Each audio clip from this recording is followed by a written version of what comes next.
Joining me now is retired U.S. Army Lieutenant Colonel Daniel Davis, Senior Fellow at Defense Priorities and host of Daniel Davis Deep Dive on YouTube. Lieutenant Colonel, thank you so much for your time. Before we dig into the specifics on this, what are your thoughts just overall on this GOP investigative report and then on the Democratic response? Yeah, I got to tell you, it's very disappointing to me. It makes me aggravated, maybe a little bit angry, because it is definitely a political issue on both sides. Both sides just want to tar the other side and defend themselves, and nobody wants to get at the heart of the issue, which was that this war should have ended a decade earlier. Obama said he was going to end it. He didn't end it. Trump said he was going to end it. He didn't end it. He allowed himself to be talked out of it. He actually, not many people remember this, but he had actually a plan to have been withdrawn completely before he left office on the 17th of January, 2021, even earlier than that Doha agreement that they referred to there. But there's plenty of blame to go around on both the Trump and the Obama administration. And the bottom line is Biden deserves credit for finally ending the war and finally shutting it down and agreeing to, even if it was a modified agreement to what Trump had agreed to. But the way he went about doing it was hideous. And the Pentagon deserves a lot of blame, too. Don't just make this a political issue. The Pentagon itself did a terrible job at managing this thing because it should have been planned a lot earlier. And they intentionally drug their feet because they didn't want to leave. They wanted to stay. And so instead of doing what the agreement called for, they took no action. Now then, everything's a compressed timeline, and there's lots of mistakes made. So there's lots of blame to go around, bottom line. Right. And of course, nobody wants to take the blame. Lieutenant Colonel, what do you think about the timing of this? I mean, we're on the cusp of the debate. You know, we're less than 2 months away from an election. Do you think, how much does that have to do with all of this?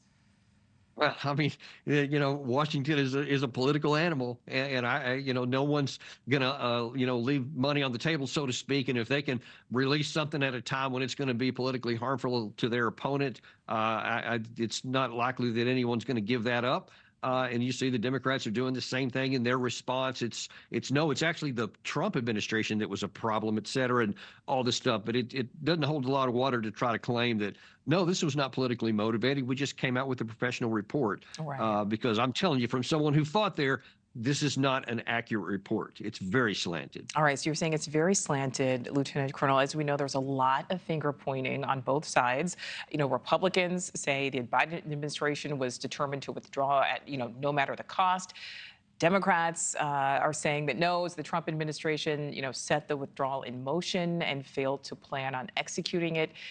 From your perspective, is either side right or wrong? Is the truth somewhere in the middle?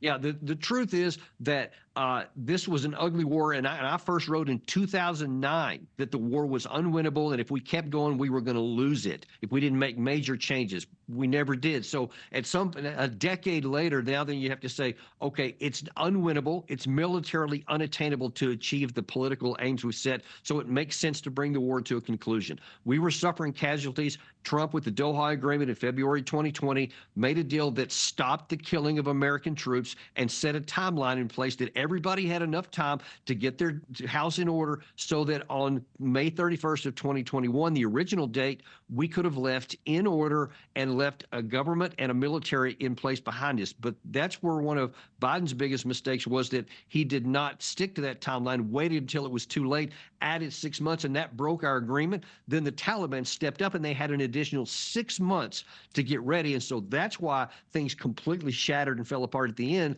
because we didn't stick to the original timeline. It was going to be ugly. It was never going to be clean, but it was necessary to do. And you see a lot of the claims of how everything was going to get worse have not materialized, and we're still keeping ourselves safe from terrorism globally.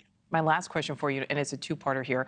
We know that this report from the GOP calls the airport bombing there in Kabul avoidable, and they point to the reliance on the Taliban for security. What do you make of that? Was it ultimately a mistake to expect the Taliban to uphold any agreement?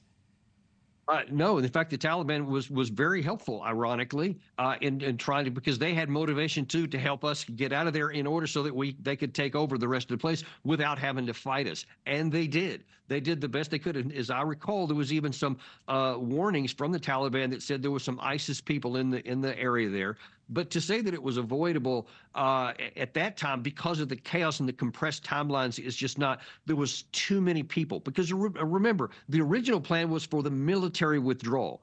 Only when the Afghan government starts collapsing and the military starts collapsing, did it turn out into a free for all. We'll allow all the diplomatic personnel, all the civilians, everybody has to come. There was never a plan for that, so that had to be done on the fly. And frankly, that's one of the areas where I do give the Pentagon credit, because they managed that horribly chaotic thing in a very compressed timeline and largely was successful. But because you have so many people there and so tight a constraint, it makes it easy for a bomber, a suicide bomber, to come in. And so I don't think it was preventable at that time. It could have been prevented if we'd stuck to the original time.